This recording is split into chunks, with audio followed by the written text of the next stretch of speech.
Cut. And you can't just cut. It's a podcast. We don't even need to cut. Both people listening will understand the flub. They love us anyway.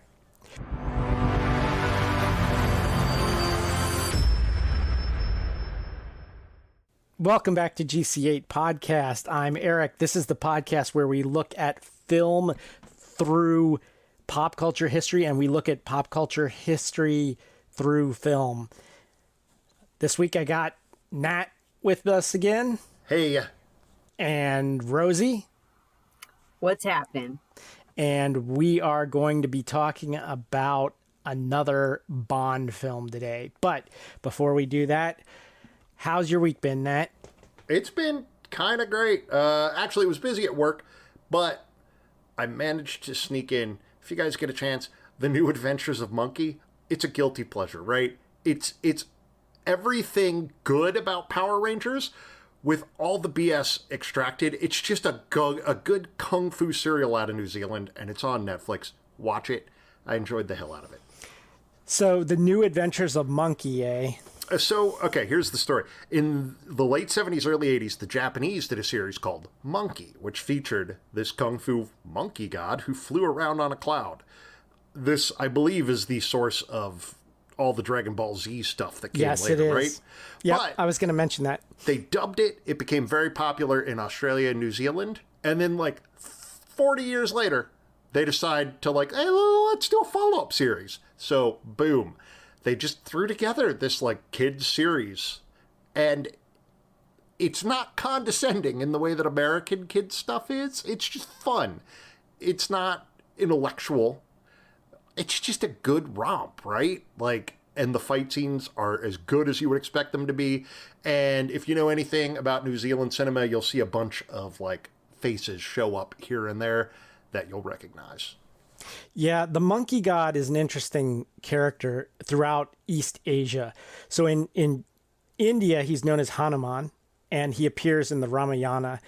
And throughout China, you can find stuff about monkey. I read the translation of, it was called Monkey, the mythology of monkey.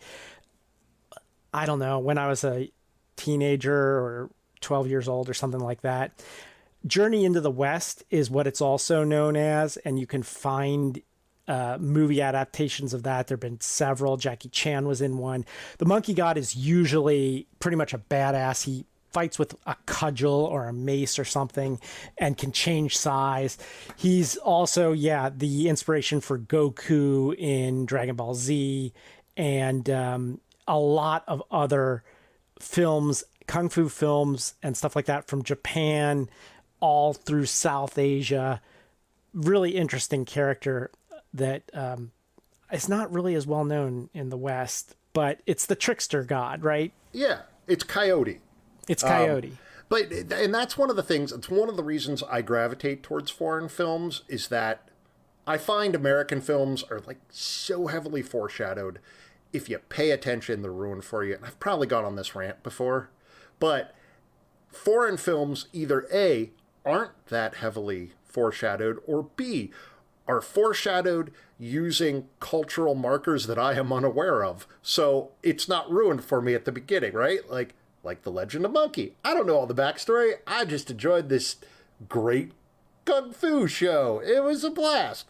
But yeah, even the way they film it, one of my, and maybe we could talk about this later, one of my favorite things in the post 28 Days Later era was watching zombie films from around the world and watching how different cultures portrayed zombies. I loved that because they had totally different feelings about them, totally different reactions. It's interesting. But yeah, the monkey god, he's this Loki type character who's kind of on the side of good, but also the rest of the gods find him exasperating and he's cast out. That happens a lot, in different versions of this. And that's this he plays the part of a omnipotent buffoon, or omnipowerful buffoon in this. And it again, it works out really great for that Saturday morning action formula. It does a really good job of carrying that forward. Rosie, how about you? Any interesting media you've consumed this week? I've been binge watching Dead to Me. It's quite twisty and interesting so far. It's about a widow, Christina Applegate, who her character is Jen. She's a widow because her husband was out running and was hit by a car. And now she's the single mom of 2 boys, and she befriends another woman in a grief support group. And some very interesting things come to light about this friend. I watched from 1993 the made-for-cable, made-for-HBO movie The Last Outlaw. And this film starred Dermot Mulroney and Mickey Rourke. It was during the time when HBO was making the transition, really, from showing theatrical releases to being more known for its own content, you know? And so they made this Western, and it's critically underrated, in my opinion. It's got like so many cool people. Steve Buscemi is one of the cowboys in it, and you know, it's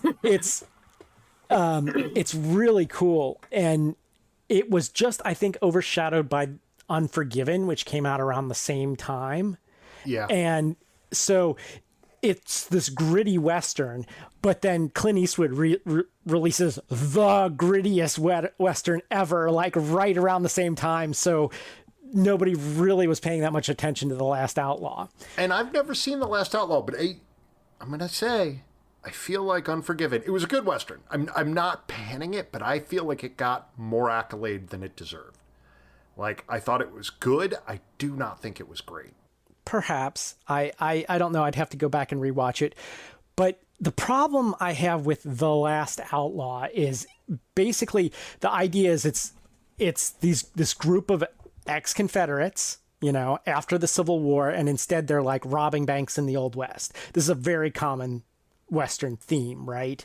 So the leader of the gang is Mickey Rourke. Can I just say that if you ever find yourself in a gang led by Mickey Rourke, just rethink some shit, right? Like, get your shit in order, I guess is where I'm going. Like, it's not going to go well. No, there is no, I don't care if you're out clubbing, right? Like, if Mickey, actually, you know what? That's the one scenario in which Mickey Rourke might be a great team lead. Yeah.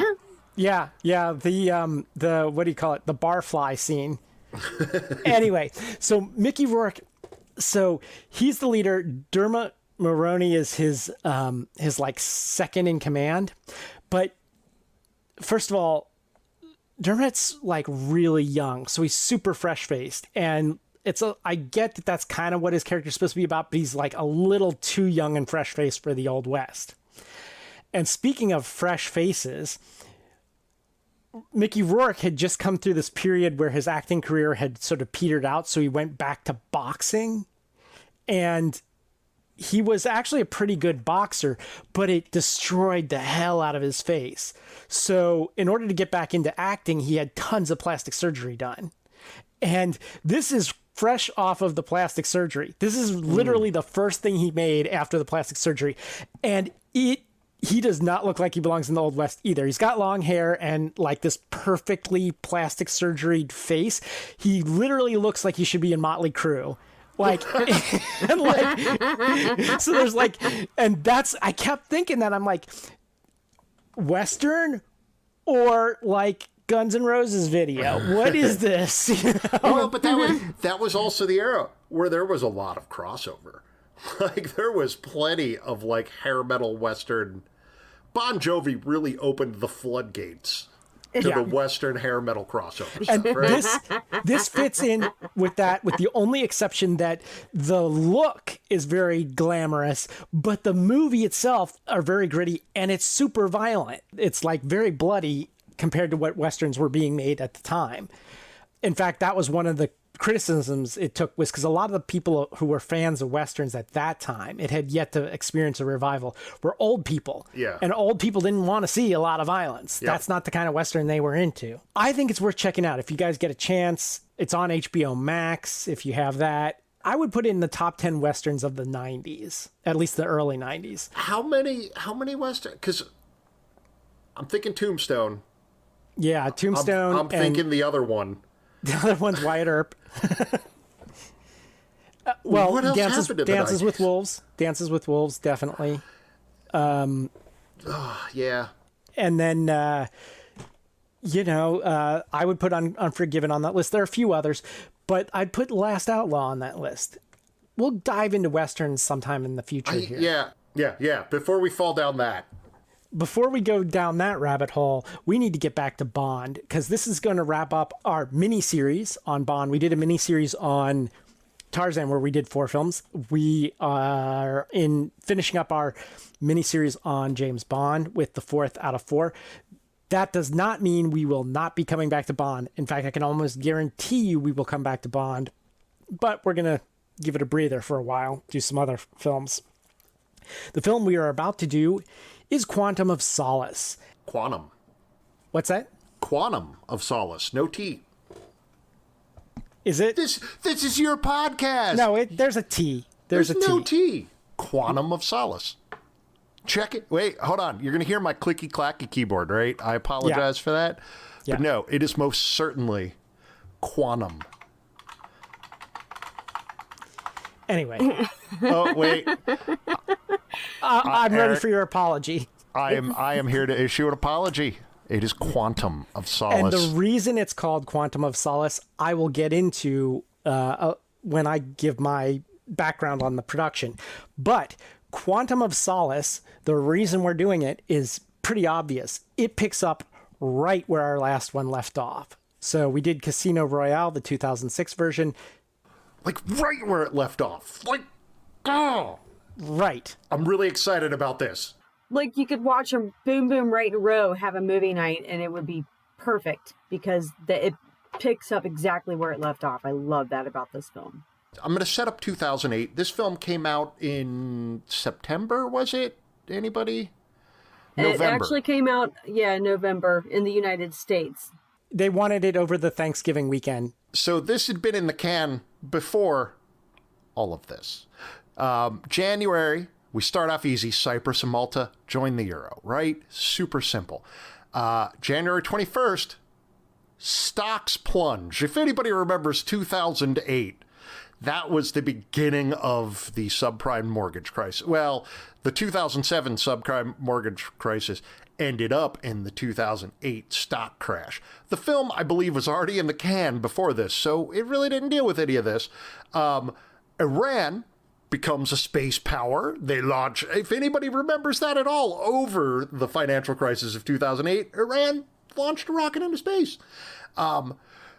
America convinced Georgia to invade South Ossetia so that they could start tension with the Russians. And then a month later in October, when they realized we have to pay for our own financial recovery, they were like, maybe not a war right now. They backed off of that. Everything settled itself out just nicely. Also, interestingly, November 1st, before this film came out, the standard for Bitcoin was published. Which is kind of a curious thing. Nobody thought about it then. It wasn't even a thing then. And most important event of the year, April 10th, Mario Kart Wii came out. like the subprime thing, the financial collapse, threatening of the world. This was also the year, if you remember, the third world had started entering food riots because of the lack. American corn had been used to make ethanol, which led to a lack of corn for export, which led to food riots in the third world. Like, all of this stuff happened in 2008, but this Bond movie was already made, right? It didn't touch any of the stuff that was actually... I feel like this is much more a 2006, 2007 film. It just happened to release in 2008. It's not their fault, you know? Yeah. In the future, I have to reconsider if maybe we should be giving the background on the production years. Yeah. And this, again, 2008 was a weird one, right? Like, we'll try this. Like, let's keep doing this. But, yeah, the world was a drastically different place when this film was released than when it was written and filmed. Quantum of Solace, the title comes from a short story Ian Fleming wrote. It's part of the collection For Your Eyes Only, which actually takes place 7 years after Casino Royale. So I said we were doing stuff in Fleming order, but not totally. This movie follows so quickly on the heels of Casino Royale, and all it really takes from the story is the title. The story itself has no spy shit in it whatsoever. It's Bond attending a dinner party in Bermuda, and at the dinner party, they have this discussion where they talk about the quantum, which is a way of measuring. It's a unit of measurement, the quantum of solace. And I believe the quote was, when the quantum of solace drops to zero, humanity and consideration of one human for another is gone and the relationship is finished. Basically, the host of the dinner party is explaining to Bond the idea of having no more love for someone, no more empathy. And so they took that as the title of the film, one, because it is a Fleming story, but two, it's the mood they were trying to achieve with this film, which is very different from a lot of Bond films.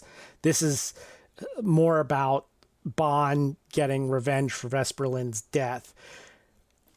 This was one of the most accident-prone films in the series. In fact, there was a rumor that it was cursed. Daniel Craig was injured at least twice, possibly 3 times, maybe more. I'm not sure. They were kind of tight-lipped on it after a while. Someone was supposed to deliver the Aston Martin to them. This is great. You know, the classic Aston Martin, and drove it into a lake. So talk about like, oops. I mean, basically totaled the Aston Martin, and, you know, they had one job to deliver this car.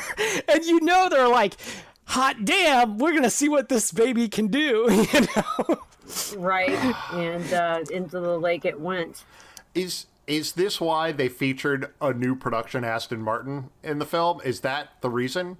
I think the reason was actually for product placement, but yeah, that might have been something to do with it as well. So it's there were also multiple stuntmen were injured, at least 2, maybe more. Daniel Craig was kicked in the face, had to have 8 stitches and plastic surgery. He also sliced off a fingertip. He made a joke that he could start a life of crime or something, because that's a mafia thing. During the 2007-2008 writer's strike, which we've talked about before when we talked about Lost, that was happening at the time that this movie was in pre-production.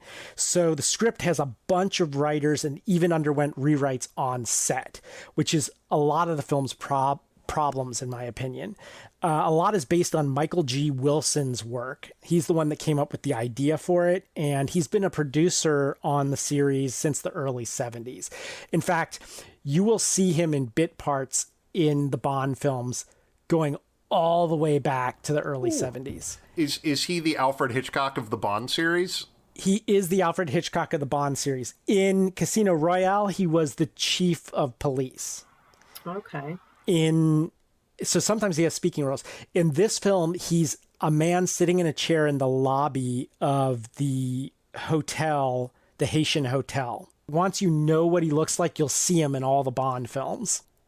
The film follows Bond seeking revenge for Vesper Lynd's death, as I said, similar to the way Diamonds Are Forever follows Bond's search for revenge for Tracy's death in On Her Majesty's Secret Service. We haven't done either of those films, but that was the thing I thought of immediately. Someone saw those 2 films, obviously probably Michael G. Wilson was like, let's do that again.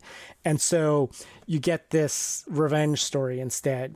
The film cost about $225 million and was the most expensive Bond film made at that time. Worldwide, it's grossed about $589 million, so it has turned a tidy profit. Critics in general were lukewarm but positive. The most common sentiment is Daniel Craig was great, but the script was kind of half-baked. I think Roger Moore was actually interviewed and asked about it, and he said something to that effect as well, that he thought Daniel Craig made a great Bond, but that the story was just sort of a generic action film and not really a Bond film. I'm paraphrasing, putting words in his mouth. I don't have the exact quote in front of me. You know what? I think it's appropriate that we just jump in and talk about it, because this movie just jumped right the fuck into it, right? Yeah, this is true. I could go either way on this film, right? Like, I could pan it. There are parts of it that are definitely weak, but I enjoyed the hell out of it because they didn't give me time not to like it. The first 30 minutes was basically rapid fire action. It was car chase into an interrogation scene, into a gunfight, into a foot chase over the roofs, and it was in Venice. It was some other town like Venice. It was amazing. Like, it was, I loved it. I loved it. Yeah, so it's notable, this Bond film is the only Bond film ever made that does not start with the gun barrel intro. Yeah. Right? It just jumps right into it. Just goes, and they're running $100,000 cars down the highway into each other, into trucks. It was beautiful. Yeah, I loved it. I had one of those ADD moments of profound calm during all the excitement where I started thinking about this. And the reason I like Daniel Craig, the reason he is my favorite Bond, right? So far, he's the only one that loses his cool just a little. You can see him wanting to curse. He doesn't curse. That would be not Bond. But you can see him grimace.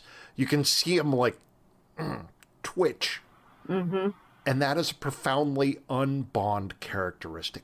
Bond is this ideal British man. Yeah. Right? Like, that's why he is popular, is he is the platonic ideal of what British men should want to be.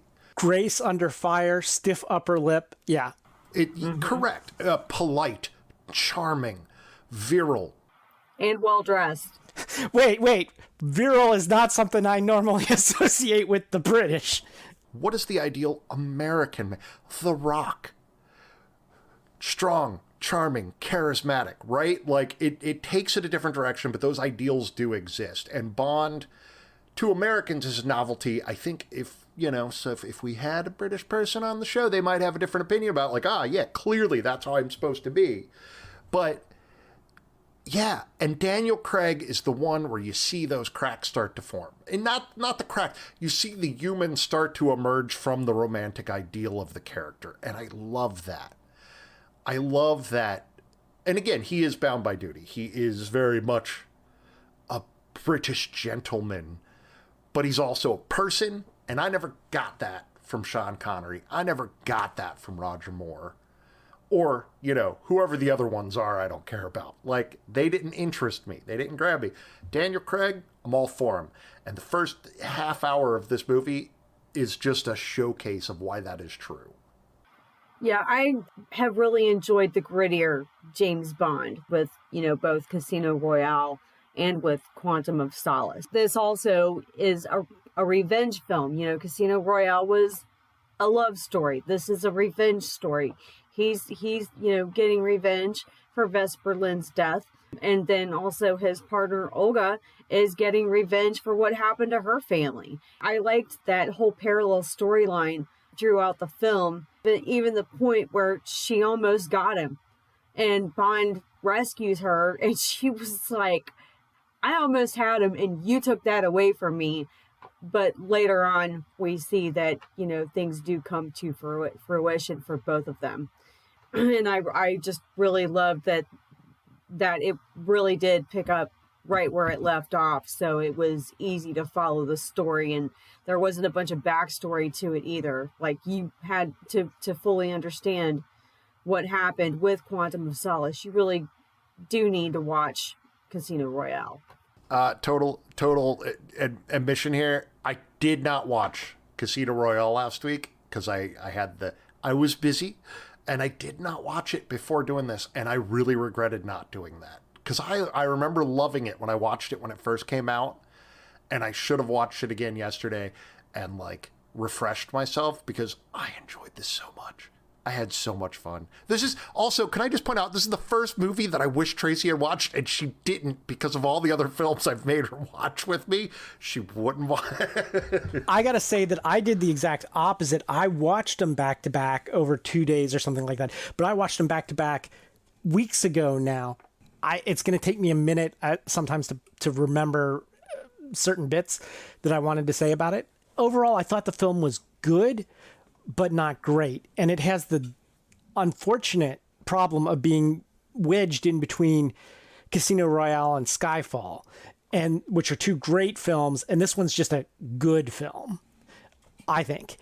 And it does meander, and there are times where you're like, what are they doing? Why exactly are they doing that? You know, it has some holes in it. I didn't have that moment where I wondered. I was like, nope, fuck it, they're in a dogfight in planes. Sure, no, let's do this. I was committed.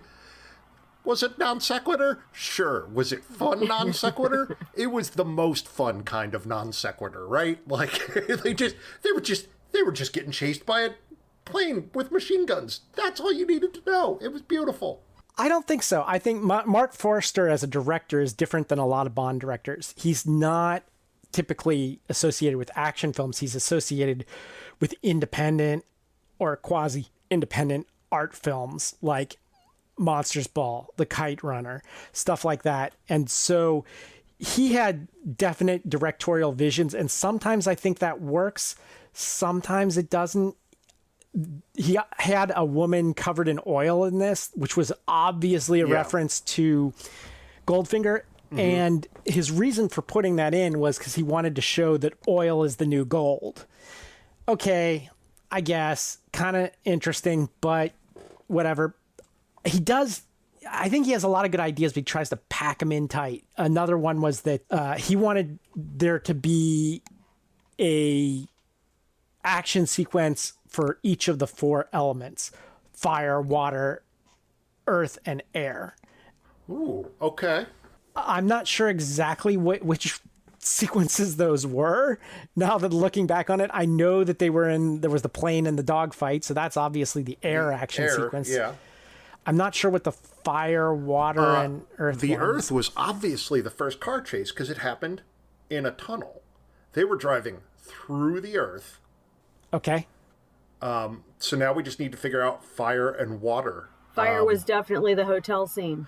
Fire was definitely the hotel scene. Oh, yes. Also, can I take one moment? Who the fuck built this shitty hotel? I wrote that down last night while I was watching it. Like, there was one car that ran into a wall in the basement, and the whole fucking thing goes up in flames. Like, I don't care what Bolivian building codes are, right? Like, I don't care. This is one of the times where I was like, what the hell? Like, where I was asking me, why did it keep exploding? I get why there was the initial explosion, but it kept exploding. It's like, boom, there was then the next... apparently a thing in every room that when the wall fell off, you would see it, and you could shoot it, and that would explode. Like, every room had its own exploding part, right? Like... Some pyromaniac's idea of how a hotel should be built? What? Look, if anybody out there is listening and you are a civil engineer and you could explain why this hotel would blow up from one car running into a wall in the basement, correct us. We're not proud. Tell us why we're wrong. I want to know why there was the chain of dominoes explosions. I get the first explosion. Okay, it hits the fuel tank or whatever, you know. Yeah. Oh no, a fire. But like the Titanic was safer than this, right? Like Yeah. Yeah, not only was the Titanic safer, Michael Bay's Titanic was safer than this. Okay. So all we're missing is the water fight, right? The water fight is when Daniel Craig was on the speedboats. Oh yeah, that's right. Yeah. So okay, well done. I'm giving again. Thank you. I enjoyed all of these. Yes. Yeah, it was a little rapid fire.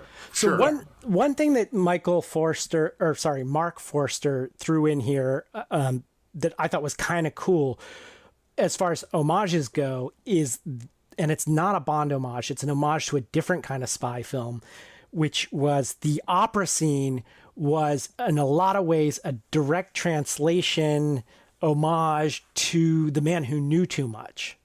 Mm-hmm. And I love a good, well choreographed, I'm not an opera fan, but I love a good choreographed fight or action scene to opera, set to opera.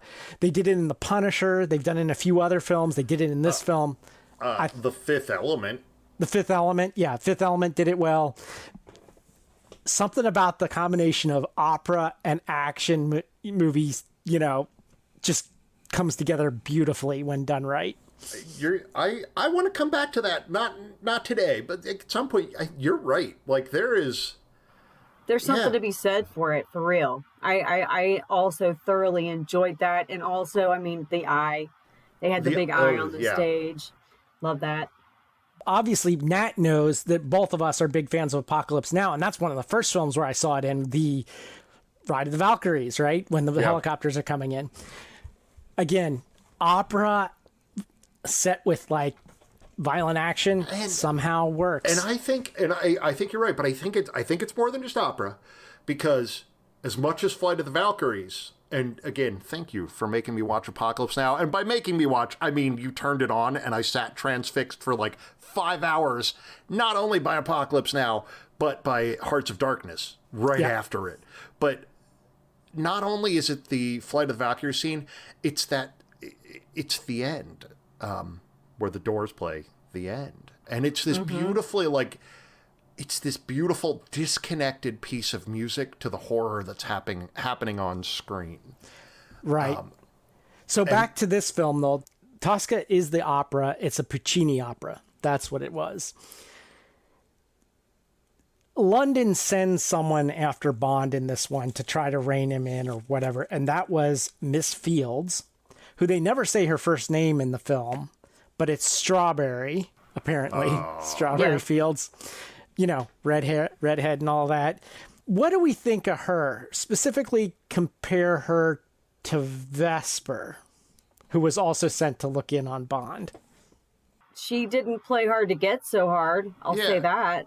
She showed up, she slept with him, she ran interference, she died. Like, she was there, like...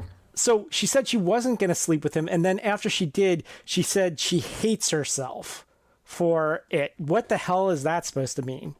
Yeah, hates herself, and then she did it again. She didn't hate herself. She was like all about being up in Mr. Bond's business, and you know, she don't tell me for 1 minute she didn't enjoy that and didn't do it on purpose. It just sucks that she ended up dying, and I actually wish that she would have had more time on screen. He didn't even charm her, right? Like, he didn't even like. He just basically like, hey, are you coming in? That was it. Like, but he was Bond. Yeah, can you help me find the stationery? Okay. She was not at all, like, harangued or anything. Yeah. No, he just bonded her. Basically, he did. He bonded her. She helped him find more than his stationery. In her defense, we don't know that she didn't help him find the stationery. It could have happened off screen. This is true. I did not look for the stationery in the scenes. I had completely forgotten about that when it was, you know. Wouldn't it be a great little Easter egg if we went back and watched again, if you saw, oh, hey, they found it. Like, it's right there. I'm so glad they found the stationery. Good for them. Thank God. I just wish she would have had more time on screen, because I would have liked to kind of get to know her a little bit more as a character rather than just another Bond accessory. Yeah. That's me. Here's me being a feminist again, kind of wanting a woman to, you know, actually have a character and a plot. I'm with you, because, like, when she died, I didn't have anything to feel bad about. Like, she had been there that shortly. Mathis had just barely hit the point where I was like, oh, fuck. Like, oh, man, I regret that. Speaking of women, I want to go to the other extreme. This had a bigger role for M. Had she been given more screen time, Judi Dench could have stolen this. I could have watched a movie that was just M. She was so fucking powerful. She was, oh my God, I love her. But she changes her mind from reel him in to let him go. So, like, let him run with this. Because she trusts him. Because she trusts him. She knows he is one of the few people that is absolutely loyal to her. Whereas her supervisors have obviously already said they're going to deal with the devil. Judi Dench could not have been picked more perfectly for this. M had been, for 40 years, a very austere British gentleman, civil servant, etc. And they went kind of a different way with Judi Dench, and she was so good at this. She was so amazing. I was very impressed with her performance, and I love her take no crap approach to James Bond. Like, she's just not afraid to tell him what for if he needs to hear it. In this film, she really learned where she should rein him in and where she should let him go, because when she let him go, some things happened that needed to happen. Let's make it clear for anyone that sort of new to the Bond canon that we're talking about Judi Dench in this film, but she had played M for more than a decade at this time. Mm-hmm. So just wanted to throw that out there. Yeah, but that decade is still like a fifth of the Bond franchise. It's true. Like, yeah, through most of it. Again, through most of the films I remember as a kid. I can't remember the gentleman's name. He was good. But Judi Dench, this is her role now. Like, like this is her. She's the best one, clearly. I liked that it was based on the Bolivian water war. Yeah. Because that's something that's new to sort of the Bond story. They're like real world politics haven't come back into it since the Cold War. I feel like after the Cold War, they got away from politics and just had a lot of Bond supervillains with, I'm going to take over the world kind of Bond villains without getting into real world politics, which is what Bond was rooted in. I mean, when we talk about and stuff like that, that was a real organization. Duchem Bureau, CIA, all of that was real, and it was in Casino Royale way back when, and Bond films got away from it for a while, and I like that they're rooting it back into real-world politics, specifically Marshall Plan, U.S. kind of South America stuff, and water and oil and those kind of things, which are becoming major sources of international conflict. Yeah, and I remember there was a lot of, I don't want to say a lot, there was concern over the privatization of water dating back to a few years before this, right? There was lots of underground media coverage of it. So they were picking like a real world topic. And then the economy collapsed and there was a war that tried to start World War III just south of Russia. And there was like all this stuff happened in 2008 after they wrote this really, really excellent 2006 treatment, right? Like, like all this apocalyptic stuff. Right. Well, the Bolivian water war was a real thing that happened around Y2K, and they privatized water to the point where it was illegal to put out pans to catch rainwater because that was considered theft. Because the water rights had been assigned to some monopoly. It was crazy. But I don't know a ton about it, but I remember it. So yeah, I thought that was interesting. The emphasis on natural resources and environmental problems and things like that. Yeah, I think it would have been a much different film had the events of 2008 happened before the film came out, especially since a ton of this was written right there on the set. Yeah. But thanks to the writer's strike. Yeah, thanks to the writer's strike. Yeah. Well, and if you think about, again, going back and remember, the parts of this film I remember weren't written. They were coordinated, right? Like, they were the parts of the film I absolutely remember. Oh, God. They went to the party. The girl died. They got revenge. Everything else is action. Everything else are these, like, really well done 10-minute action sequence. Can I just take a moment to appreciate the fact they did the scene of the foot chase over the roofs while they were simultaneously showing footage of the horse race in the streets. They would cut from the horses, which was kind of this Formula One horse race just right through the crowd in these old brick streets, right? They show the horse race, they show the guys running, they show the horse race, they show the guys running, they show some Krav Maga in a bell tower, they show the horses, they show the guys fighting with knives. It's beautiful. It's beautiful. Like, they did that so well. I don't think this movie suffered much from a lack of writing. And that's just my take. Like, that, I liked it for exactly what it was. I also want to add the fact that rooftop scene was actually shot on real rooftops and not in a soundstage. They found that it was cheaper to do it on actual rooftops than a soundstage. So that was no holds barred, really running on the tops of roofs in a real town. And if I remember correctly, there were plenty of scenes in that where it was Daniel Craig and the stuntman fighting in the bell tower, right? Like, and let's also not take away from the fact that Olga, who played Camille, she did a lot of her own fight scenes and stunts too. She had trained the whole time, like from the moment she learned she got that role. She trained constantly, not only physically trained, but she also trained so that she could speak in a Spanish accent because she's not Spanish at all. was Camille a Bond girl? They did not sleep together. He did save her. I don't know that there was any chemistry there at all romantically. Yeah, it depends on how you define a Bond girl, because a lot of the women who are called Bond girls did not actually sleep with Bond. If you go back and watch the films, some of them do, some of them don't. But I think that a lot of times, a clue might be the name. Like if they're Pussy Galore or like Strawberry Fields, they're a Bond girl. I'm sorry, but she was just a woman who he had a working partnership with.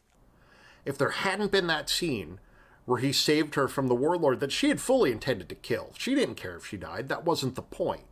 Right. Our view of her would have been much different. Mm-hmm.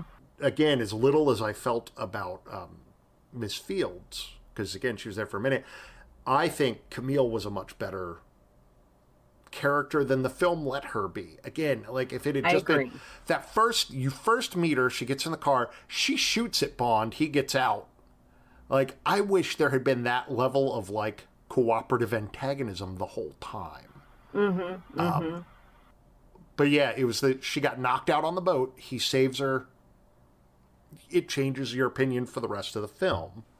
Well, yeah, especially after she goes off on Bond for saving her in the first place, because she was like, I was going to kill him. Yeah. And eventually you find out that the reason why she wanted to kill him was because not only did he kill her father, but from what she was alluding to, he sexually assaulted her mom and her sister right in front of her.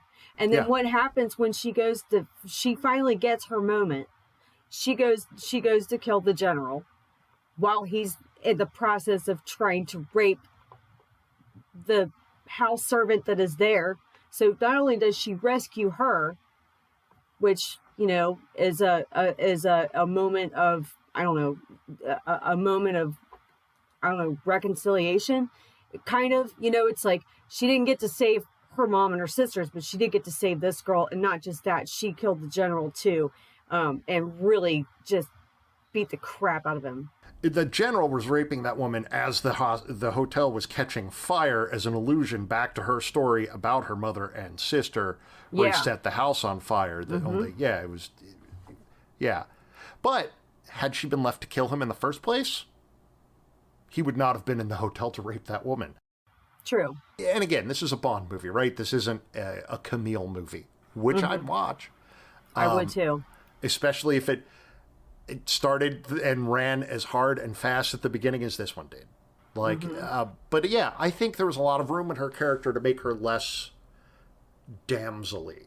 And again, when she reintroduces to the film, it's Bond and Miss Fields at the party. He sees her. He saves her from, God, whatever the weenie's name was, Mr. Green. Mm-hmm. Mm-hmm. Yeah, Mr. Green. I don't think she needed saving. Yeah, she was fine. She knew exactly what she was doing with Green. Yeah. She'd been working with him for a while. Can I take a moment to also gripe about Mr. Green being the weeniest Bond villain ever? They did that on purpose. They didn't want to make him look like a cartoonesque weenie. They made him they made him like the most normal looking Bond villain ever, to kind of bring across this message, like even the most normal looking dudes can have some serious underlying evil. Yeah, this goes to Mark Forrester's, again, trying to like explode all of the Bond tropes, but yeah. Yeah. But it undercut at the very end where Camille is fighting with the General and Bond is fighting with Mr. Green. Like, I'm watching Mr. Green, like, kind of angrily swipe at Bond with this axe. I'm like, come on, Daniel, just punch him. Just hit him. Just kick him. Look at him. He's like 120 pounds. Fuck him up. Yeah. Like, you got this. The thing that they did with him that I liked was they didn't make him at all weird or creepy looking. One of the things that I know that Rosie, you liked, but I didn't like as much about Casino Royale was they made Le Chiffre like cry blood and stuff like that. And they couldn't make him just a normal guy, an evil guy, but a normal guy, you know? They had to give him some kind of weird thing to make him creepier, you know? So that's one thing I liked about the villain here, even though he was the weeniest Bond villain ever. Another kind of personal gripe I have about this film, just because it bothers me, I'm such a fan of canon, is that Rene Mathis, spoiler, Rene Mathis dies. He's killed. But in the Bond universe, he's still around in From Russia with Love, which happens after this in Bond's career. Again, we know that this is definitely not a reboot. It's a prequel because of what we'll find out later on in this series. You know, even at the end of this one, we said that there wasn't a gun barrel at the beginning, but the gun barrel appears at the end, and it's there to show you now Bond's career has really started. This is the beginning of the Bond you know. Mm-hmm. You know, he's not going to be this loose cannon forever. He's going to become more the British secret agent and less the loose cannon person that had to go avenge Vesper. He's become hardened through what's happened, and he's going to put on this debonair front. Yeah, and also didn't they kind of do that? Have that scene at the end of Quantum of Solace simply because they wanted to wrap up that whole Vesper Lind love and revenge storyline and just put a, you know, like bookends on it, I guess, to close the book on it. Yeah, it's a complete story in two films. In a lot of ways, this reminds me a lot of Kill Bill, which was really one movie in two parts. Casino Royale and Quantum of Solace works best as one movie in two parts. Mm-hmm. Mm-hmm. Totally agree on that. I also wanted to point out that this was the shortest Bond film in the series at 108 minutes. And it also had the most acts of violence in all of the Bond films as well. Yeah, and depending on where you are, I almost guarantee none of us have seen the complete film because it was chopped up in different countries, had different bits of it. To my knowledge, there's no complete director's cut that includes all of it. We all may have even seen different versions. I just know that because different places objected to different bits of violence, different scenes were cut or altered. So it's a very tight Bond film at, you know, that short running time. I would argue that's all it needed, right? Like, how long are you going to make those 4 fight scenes?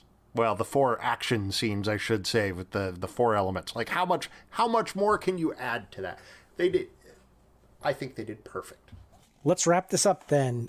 I want to say, if you have anything you want to tell us, especially why the building kept exploding. Please, engineers, architects, anybody weigh in on this. Like, we don't get it. Write us at GC8 podcast. That's letter G, letter C, number 8 podcast, all one word, at gmail.com. Let us know. Also, like us, subscribe, write a review, give us 5 stars. It just helps other people find the show. It raises us up in the standings and the algorithm and allows other people to see that we exist, and hopefully people will start listening. Right now, as far as I know, we have no listeners. we don't need your pity listen. No, we're good. But we're fine. All right, but seriously, if you like this, get your friends to listen. It's not that hard. We're not asking much. definitely want to plug the Black and Bluegrass Roller Girls. You can find us online at nkyroller derby.com. You can find us on Instagram, Twitter, Facebook. Just look up Black and Bluegrass Roller Girls. And also, I skate under the name Briggs and Smack'em. And you can find my personal skater page also on Facebook at Briggs, letter N, Smack'em. That's SMACK''EM number 11. So look me up there, like the pages, and maybe catch a roller derby bout at some point in time when we get back to it after this COVID stuff is all over. EvilIsland.net, EvilIsland.net, EvilIsland.net. That's it. I got the one thing, but I'll do it 3 times. Okay, that's just one evilisland.net, or is it evilisland.net, evilisland.net, evilisland.net? I haven't checked, but you could redirect domains like that, but I'm guessing it's just the one. That's I'm not the webmaster. I just write for them, I'm just the doofus with words. Until next time, this is Eric. This is Nat. And this is Rosie.